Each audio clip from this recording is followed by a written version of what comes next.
Alors, je vous montrerai aussi que si vous avez sur un document une police imprimée, ou si vous voyez dans la rue une affiche avec une police de caractère, vous avez la possibilité de faire passer ça dans une moulinette sur le web, et ça vous dira quel est le nom de la police. Comme ça, vous n'avez pas besoin de connaître les noms des polices nécessairement.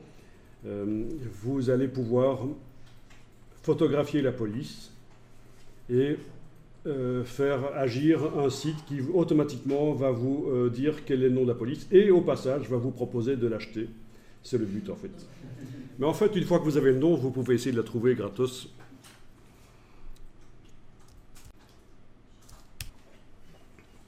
Alors, une des premières choses que je vais faire ici, maintenant que ma police est déterminée et sa dimension, je vais faire en sorte que les lignes soient l'une en face de l'autre dans les différentes colonnes. Et alors, pour ça, on va demander, donc vous avez sélectionné bloc avec la flèche noire, vous allez demander dans la palette paragraphe de caler les lignes l'une en face de l'autre. Voilà. Sauf que vous voyez que l'interlignage change. Ben, c'est pas génial ça. Il y a possibilité, bien sûr, de faire en sorte que les lignes soient l'une en face de l'autre, mais elles gardent le même interlignage. Et pour ça, l'espace entre paragraphes va être parfois un peu oublié, va changer. InDesign va un peu oublier ce que vous avez demandé comme espace entre paragraphes pour y arriver. Bon, alors, ce qu'on utilise là, c'est en fait ce qu'on appelle la grille de ligne de base. On va la faire apparaître, menu affichage, grille et repères. Afficher la grille de ligne de base.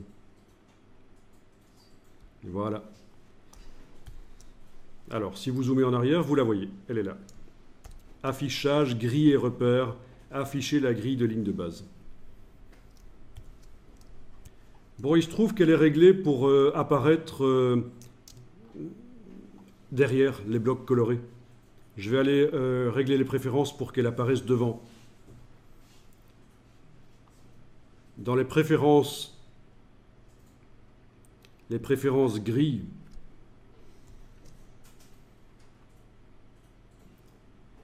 vous allez décocher l'option gris en arrière-plan. OK. Et là, vous avez la grille de ligne de base qui apparaît par-dessus le document. Vous la voyez quand vous zoomez? Bon, ben, c'est comme un cahier à ligne. Quand vous zoomez fort en arrière, elle disparaît à un certain moment. C'est le seuil d'affichage de la grille. On peut aller modifier aussi dans les préférences. Allez-y. Préférences, grille. Vous avez ici le seuil de la grille de ligne de base. À la place de 75, je vais par exemple indiquer 400. 400%. OK. À partir de là, elle n'apparaît que lorsque je zoome à 400%. Si je zoome en arrière, là, à 300, elle n'est pas là. 200 non plus, évidemment. Mais dès que j'arrive à 400%, elle est visible. Donc ça peut être pratique parce que vous avez votre grille de ligne de base qui est là, au cas où c'est nécessaire de faire des réglages fins, mais elle n'apparaîtra que quand vous zoomez. Bon, 400 c'était peut-être un peu fort, je vais aller le mettre à 200.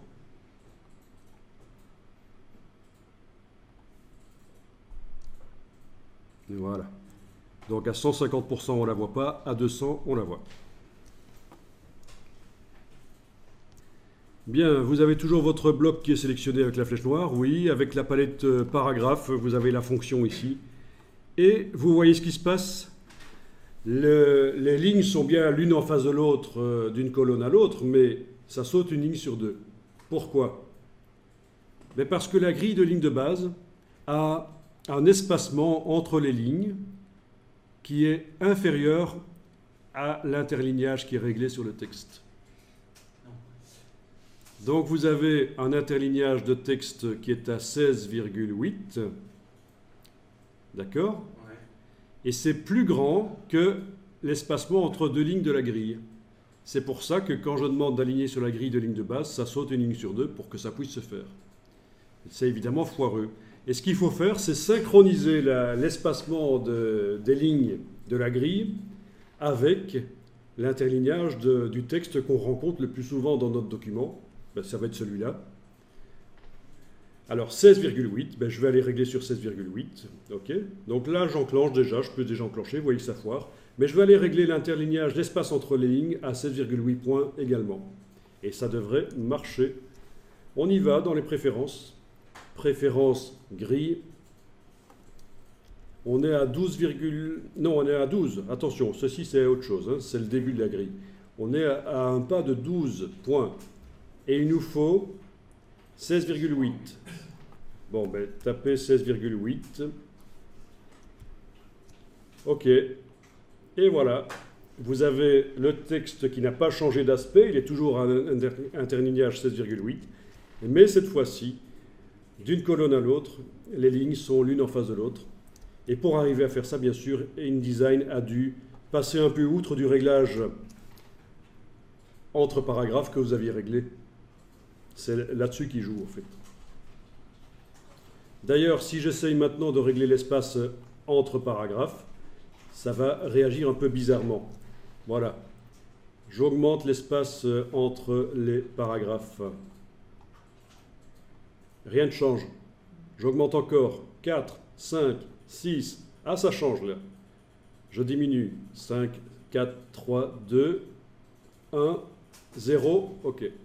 Donc c'est logique, hein. On peut toujours régler l'espace entre les paragraphes, mais on est limité à ce qu'on peut faire. C'est calé sur la grille. Le texte étant calé sur la grille, on ne peut pas faire ce qu'on veut.